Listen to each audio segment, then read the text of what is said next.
मेरा नाम शशिकला कनौजिया है। मैं आपका स्वागत करती हूँ अपनी YouTube चैनल जोश लीगल नॉलेज के अंदर।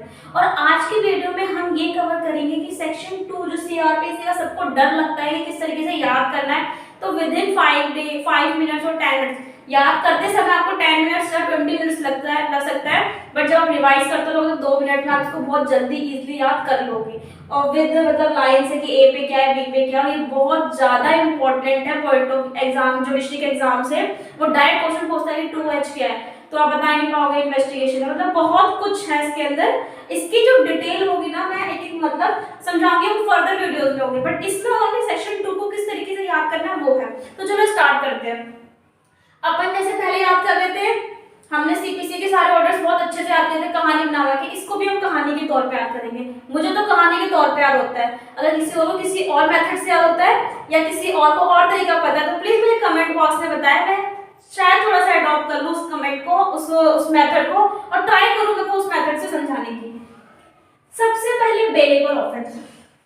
अगर आप एक मतलब मान लो मैं अपने ऊपर लेके चलूंगी सब कुछ, मैं एक पर्सन हूँ, मैं कोई अपराध करती हूँ, ठीक है, तो मैं ये देखूंगी, मैं कोई अपराध करने का तो सोचूंगी भी ना, अभी मैंने किया नहीं, सोचूंगी तो कहूंगी क्या ये बेलेबल ऑफेंस है, क्या मुझे इसमें बेल मिल जाएगी तब मैं इसको अपराध करूँ। तो सबसे पहले बेलेबल ऑफेंस। अगर बेलेबल ऑफेंस मुझे पता है, उसके बाद मैं सोचूंगी कि अगर मैं कौन से चार्जेस लगेंगे मुझे। बेलेबल ऑफेंस है, बेलेबल मतलब क्या, अगर आपने कोई ऐसा ऑफेंस किया तो आपको उस ऑफेंस में बेल मिल सकती है। तो छोटे ऑफेंस होंगे वो, तो अगर वो बेल मिल सकती है, चार्जेस कौन कौन से लगेंगे, तो इसका मतलब हमें आईपीसी में जाना होगा तो कौन कौन से बेलेबल ऑफेंस है आपके सीआरपीसी के स्केड्यूल्स में भी दिया हुआ है। तो सबसे पहले मैं चेक क्या करूंगी, बेलेबल ऑफेंस है, बेलेबल ऑफेंस पर मेरे पे चार्ज क्या लगेंगे। चार्ज लग गए, मान लो चार्ज लगने के बाद क्या हुआ, मैं ये चेक करूंगी कि चार्ज मेरे पे, अभी मैं सोच रही हूँ, मैंने करा नहीं, चार्ज लग गए, चार्ज लगने के बाद मैं सोचूंगी यार मेरे को पुलिस ऐसी अरेस्ट करेगी या अरेस्ट विदाउट वारंट होगा या विद वारंट होगा। तो कॉग्निजेबल ऑफेंस क्या होता है बेटा, अरेस्ट विदाउट वारंट, ठीक है। तो अरेस्ट विदाउट वारंट करेगी भाई मुझे, तो मेरे को तो थोड़ा सतर्क रहना चाहिए। उसके बाद क्या है, अब कंप्लेंट का है, कंप्लेंट कौन करेगा, कंप्लेंट हम लोग करेंगे, कंप्लेंट कोई भी हमारे ऊपर कर सकता है। ये डर है हमारा, एक कहते हैं ना फोबिया, फोबिया मींस डर है। डरने से पहले मैं सोचा यार कोई भी ऑफेंडर होता है वो सोचता है यार ये बेलेबल ऑफेंस है कि नहीं है, बेलेबल ऑफेंस तो कौन कौन चार्ज लगेंगे, और ये तो ऑफेंस जो मैं करने वाला हूँ वो, क्योंकि पढ़ा लिखा तो होगा नहीं।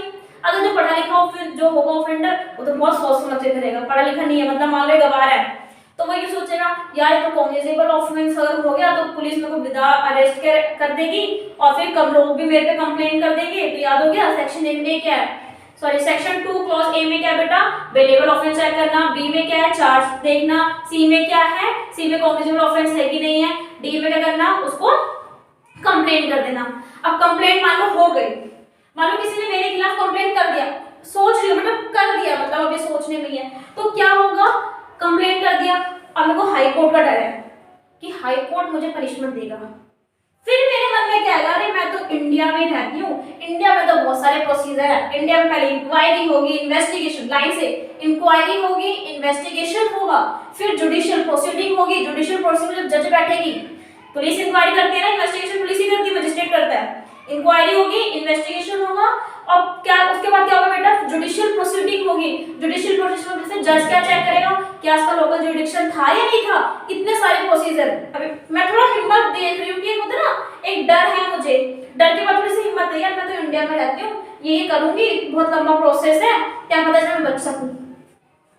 इंक्वायरी करेगा, investigation, judicial proceeding, local jurisdiction आ गया।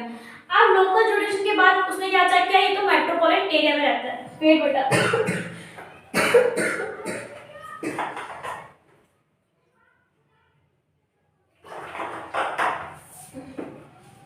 Sorry for disturbance. अब लोकल जुरिडिक्शन चेक किया तो देखता है तो मेट्रोपॉलिटन एरिया में रहती है, मेट्रोपॉलिटन एरिया क्या है वो आपको सीपीसी के अंदर मिल जाएगा, ओके। मेट्रोपॉलिटन एरिया में देखती है, मेट्रोपॉलिटन एरिया में देखा ना, तो उसके बाद ना उस जज ने क्या मतलब क्या देखा कि अरे ये तो गवाह था, ये ऑफेंस कौन सा था, नॉन कॉग्निजेबल ऑफेंस था, बट ये तो अपने मन में कि ये तो गवाह था, इसको तो पता ही नहीं है ये नॉन कॉग्निजेबल ऑफेंस है। यहाँ तक याद हुआ, सबसे पहले क्या, अगर एक ऑफेंडर अपराध कर जाए तो देखेगा वो बेलेबल ऑफेंस है कि नहीं। फिर चार्ज कौन से लगेंगे, चार्ज लग गए तो मतलब उस कॉग्निजेबल ऑफेंस है कि नहीं है। कॉग्निजेबल मतलब अरेस्ट विदाउट वारंट करेगा कि कौन करेगा, मतलब उसको नॉर्मल थोड़ी सी बातें पता है, उसको कोई पता ही नहीं है। उसके बाद क्या है, कंप्लेंट। कंप्लेंट अगर हो गई तो क्या होगा, फिर वो मुझे हाई कोर्ट का डराने के लिए, फिर मैं वो हाई कोर्ट में क्यों डरना, मैं तो इंडिया में रहता हूँ। इंडिया में क्या होता है, इंक्वायरी होगा, इन्वेस्टिगेशन होगा, जुडिशियल प्रोसीडिंग होगी, वो चेक करेगा लोकल जुडिक्शन। अगर मैं मेट्रोपॉलिटन मजिस्ट्रेट में मेट्रोपॉलिटन एरिया में पाया जाता तो वो मेट्रोपॉलिटन एरिया में पा गया, मान लो पा गया वो, तो वो क्या देखेगा, वो अब जज का काम है ना, वो देखेगा कि अरे ये तो ऑफेंस नॉन कॉग्निजेबल ऑफेंस है, नॉन कॉग्निजेबल ऑफेंस है, तो नॉन कॉग्निजेबल ऑफेंस होगा तो वो किसको नोटिफाई करेगा, नोटिस भेज देगा, उसको बात पहुंचा देगा, पहुंचा कि आपके क्या क्या ऑफेंस है। आपका चार्ज तो कुछ और फ्रेम होता है कि ऑफेंस क्या, आपका अपराध क्या, आप तो गलत तरीके से समझ रहे हो। वेट बेटा एक मिनट, हाँ, तो वो आपको नोटिस भेज देगा कि आपके अपराध ये है, और वो नोटिस कहाँ भेजेगा, जज आपके पास नॉर्मल भेज देगा, वो police officer in-charge of police station भेजेगा। अब पुलिस स्टेशन आपके पुलिस स्टेशन जो है वो आपकी प्लेस पे वो चीज को पहुंचा देगा जहां पर आप रहते हो। किसके थ्रू, प्लीडर के थ्रू, वकील के थ्रू, ना कि आप ऐसा होना कि ले भाई वो पहुंचा देगा, वकीलों के थ्रू आपके पास वो बात पहुंच गई। फिर क्या है, अब प्लीडर ने वो बात पहुंचाई, प्लीडर क्या चेक करेगा, प्लीडर देखेगा क्या पुलिस रिपोर्ट सही थी, जो पुलिस ने रिपोर्ट में आई थी वो सही थी और सही स्टेशन में था पुलिस स्टेशन। क्या प्लीडर चेक करेगा कि पुलिस रिपोर्ट जो बनाई गई है क्या वो सही पुलिस स्टेशन से ही बनाई गई है, ये चेक कर लेगा। क्योंकि अभी चेक क्यों करेगा, क्योंकि यहाँ पर उसने देखा कि अरे वो तो सोचा था कॉग्निजेबल ऑफेंस होगा, बट यहाँ तक आते थे नॉन कॉग्निजेबल ऑफेंस हो गया। तो प्लीडर एक बार वकील चेक तो कर लेगा ना, अधिवक्ता चेक करेगा ना कि हाँ पुलिस रिपोर्ट सही बनी है या वो सही पुलिस स्टेशन से हुआ है कि नहीं, वो चेक कर लिया।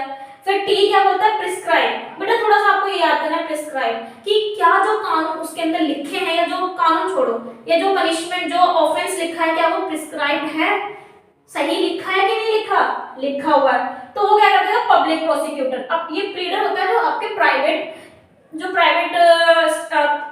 इंडिविजुअल के लिए केस करते हैं, और पब्लिक प्रोसिक्यूटर होता है जो स्टेट के उस पे लड़ते हैं।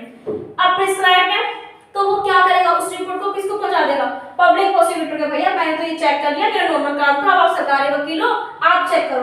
अब वो क्या करेगा, वो डिवाइड कर देगा, उस केस को डिवाइड कर देगा, क्या कर देगा, डिवाइड कर देगा कि अरे सबसे पहले क्या करेगा, डिवाइड किया कि भैया तुम्हारे पास अगर एग्जाम है तो तुम एग्जाम को पहले ये देखते हो ना कि पहले मैं क्या क्या करूं, अपने काम को डिवाइड करोगे, डिवाइड कर दिया। वो क्या करेगा, सम्मन करेगा, डब्ल्यू में क्या कर देगा, सम्मन केस से जो है ना, मतलब सम्मन केस छोड़ो, सम्मन याद करना, सम्मन केस, सम्मन किसको भेजेगा, विक्टिम को भेजेगा, किसको भेजेगा, विक्टिम को भेजेगा, उसको बुलाने के लिए सम्मन भेज दिया विक्टिम को। विक्टिम क्या कर रही, तो वारंट केस था, विक्टिम बोल देगा ये तो वारंट केस था।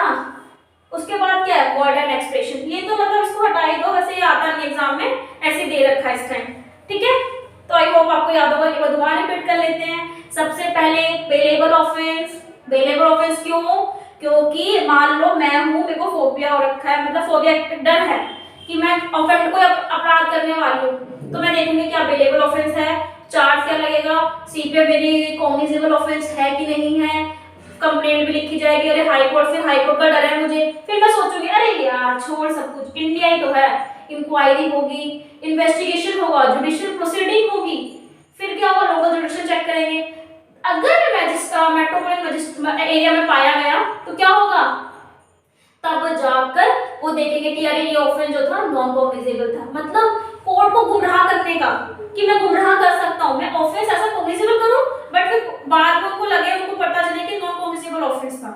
समझ में आ रहा है, मैं जो ऑफेंस कर रहा हूँ वो है तो नॉन कॉग्निजेबल, बट मैं उसको कॉग्निजेबल बना देता हूँ पहले, उसके बाद वो इतना सब कुछ इंक्वायरी इन्वेस्टिगेशन करेंगे तो उनको समझ में आ जाएगा कि ये नॉन कॉग्निजेबल है, उनको पता चल गया कि ये नॉन कॉग्निजेबल ऑफेंस है, तो वो क्या करेंगे, नोटिफाई करेंगे, किस कहाँ पर करेंगे, किसी जगह पर करेंगे ना, आपके घर पे वो भेजेंगे, क्या भेजेंगे, प्लेस पे भेजेंगे, ऑफेंस नोटिफाई करेंगे, नोटिफिकेशन आपकी नोटिफिकेशन में क्या होगी, ऑफेंस कौन सा किया आपने, वो आपको क्लियर करेंगे कि ये कॉग्निजेबल है, नॉन कॉग्निजेबल ऑफेंस है। ऑफेंस क्लियर कर दिया, उसके बाद क्या बेटा, वो ना आपको नहीं, ऑफिसर इंचार्ज को देते हैं। पुलिस स्टेशन में ऑफिसर इंचार्ज होते हैं ना, उनको देंगे, वो आपके प्लेस से पहुंचाएंगे। प्लेस के बाद किसके थ्रू आएगी वो चीज? लीडर के थ्रू आएगी।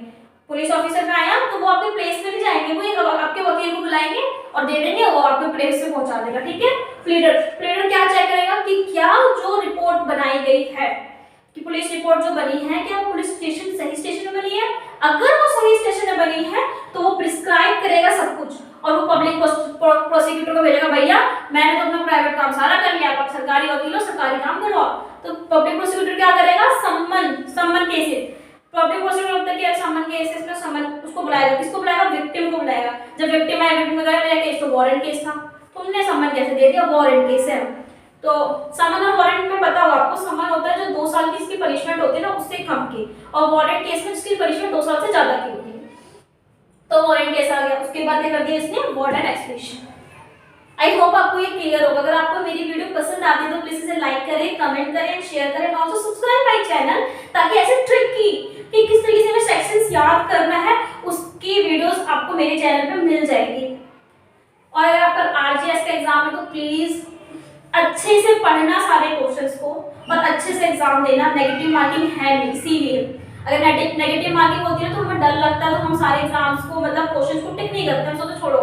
तो आप इसमें सारे क्वेश्चंस को कर सकते हो, टिक भी कर सकते हो। आई होप आपका एग्जाम बहुत ही अच्छा जाएगा, क्योंकि आप लोगों ने प्रैक्टिस करी है। All the best for your exam and all the best for your bright future. Thank you, bye bye.